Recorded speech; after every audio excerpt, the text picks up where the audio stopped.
काय हो, तुम्हाला पण माझ्यासारखा प्रश्न पडलेला असतो का?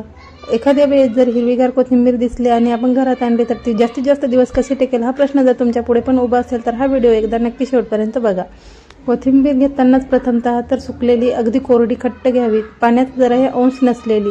कोथिंबीर आणली, निवडून घेतली व एका फडक्यामध्ये काढून घेतली व चांगली रॅप करून घेतली, म्हणजे त्यातील असलेला पाण्याचा अंश निघून जातो. नंतर एका सिलो पेपरमध्ये ठेवून घेतली व अगदी दाखवते त्याप्रमाणे घडी मारून बाजूला ठेवली. जर असे केले तर 15 ते 20 दिवस आरामात टिकते. आपल्या घरात प्लॅस्टिकचे डबे असतातच. एखादा प्लॅस्टिकचा डबा स्वच्छ करून घ्यायचा, त्यात प्लॅस्टिकची बरणी चांगली साफ करून घेतल्यानंतर त्यात टिश्यू पेपर घालून घ्यावा, वरून कोथिंबीर घालावी, पुन्हा एकदा टिश्यू पेपर घालावे, म्हणजे असलेले पाणी शोषून घेते. पुन्हा वरून टिश्यू पेपर घालावा व पॅकबंद झाकण लावून फिट्ट करून फ्रीजमध्ये ठेवावा. असे जर करून ठेवले तर 15 ते 20 दिवस आरामात कोथिंबीर टिकते.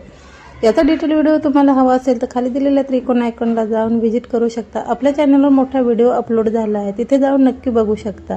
व्हिडिओ आवडण्याकरिता एक निवेदन आहे, जर चॅनलवर नवीन असाल तर एक लाईक व सबस्क्राईब करायला मात्र विसरू नका. या पद्धतीने डबे पॅक करून घ्यायचे व सिल्वर पेपरमध्ये सुद्धा पॅक करून घ्यायचे, म्हणजे त्यात पाण्याचा अंश जायला नको. बघा, या पद्धतीने आपली पॅकिंग झाल्यानंतर ही कोथिंबीर 15 ते 20 दिवस आरामात टिकते. आजच्यापुरतं एवढंच. पुन्हा भेटू नवीन व्हिडिओमध्ये. तोपर्यंत काळजी घ्या. बाय.